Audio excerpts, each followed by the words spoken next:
first layer po ng ating table, isa meron siyang 100 cm o 1 meter yung pinaka-top niya. Kasi may overlap po siya rito nga hindi patay yung table na pinapagawa nyo. Sa portion na to, meron siyang 10 cm na iaangat natin konti. Yan. Kaya total po na to mula rito hanggang dito sa ilalim ay meron siyang 110 cm. Yan, 110 cm. 10 cm po yung kanyang overlap. Yan. Tapos dito close siya rito. Then table dito, table din sa kabilang side. Yan. Tapos dito sa ating drawer, ito po yung kanyang drawer. Tsaka meron siyang dalawang door dito na open. Then may shelf siyang isa rito. Meron siyang dalawang drawer. Then dito po yung sinasabi nyo na lalagyan natin ng rice cooker. Tsaka oven. Ang sukat po ng oven, meron po kasi yung aming oven. Sinukat ko siya is naroon siyang 44 cm. Ngayon nag-allowance po ako ng konti. Kaya mula po rito hanggang dito meron siyang 50 cm. Yan, para may konting allowance, hindi siya mahirap tanggalin o isole. Then, dito po, yung pinakataas naman na to is 1 feet din. Yan, 1 feet po yung kanyang taas mula rito hanggang dito. Ayan, pakicheck na lang po kung tama po yung size na to, kung kakasya yung inyong rice cooker o yung lalagay nyo po rito. Kasi, bawat isa po na to, isa same size lang siya, magiging 1 feet, 1 feet, 1 feet. Yan, tapos meron siyang 3 doors.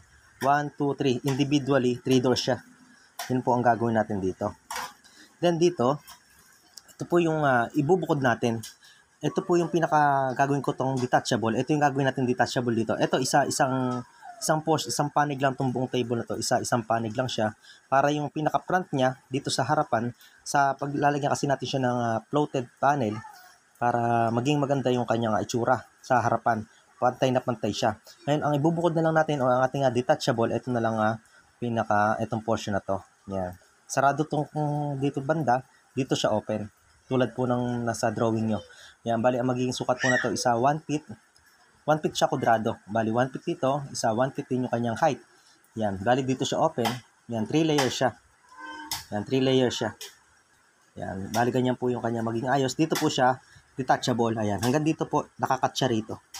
Yan. Pagdating dyan sa bahay nyo, i-attach natin siya, i-screw natin sa ilalim.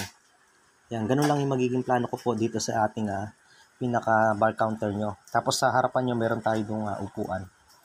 Yan. Kung meron pa po kayo ditong comment o dadagdag, pakisabi na lang po. O kung meron kayo hindi maintindihan sa aking ginawang drawing. Yan. Kaya nga po pala dito, hindi ko pinantay masyado yung kaya ang ginawa ko pong detaching, kasi sa drawing nyo po, pantay po dito sa ilalim, tsaka ito. Sa gawa po ng masyado pong kakainin yung lamesa nyo. Mapapansin nyo po yung gap na to, masyado pong malayo. Ito po is 50 cm, ito is nasa 30 cm lang to. Ayan, 50 po kasi itong ilalim. Kung magiging hanggang dito po ito, papangit po siyang tignan gawa nga po. Sobrang lapad niya, sobrang magiging malalim. Samantalang 1 feet lang po yung kanyang magiging height. Magiging 50 by 30 cm lang, papangit siyang tingnan. Kaya, ang magiging detachable na lang natin ay itong pinatong natin dito sa table. Yan. Ganun na lang po ginawa ko. Ito na lang po yung detachable. Sa drawing ko po kasi parang, ang pagkakaintindi ko po ron is parang hanggang dito po hanggang dito siya. Ito yung detachable. Magkabukod siya ito. At saka yung buong ganito is yun ang detachable.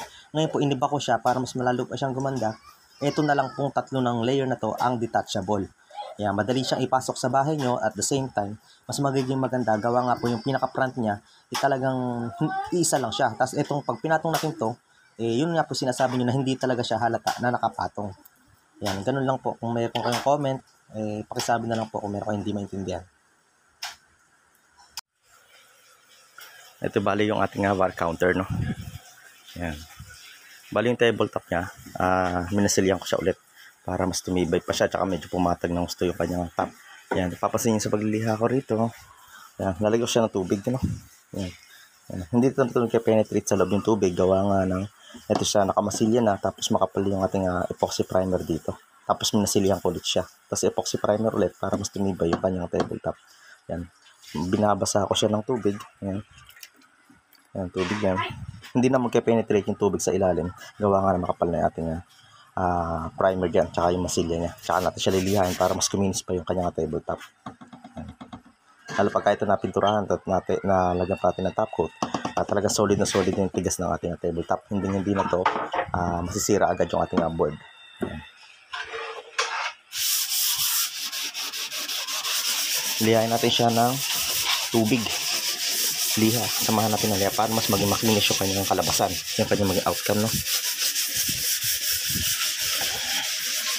Ayan.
Glossy.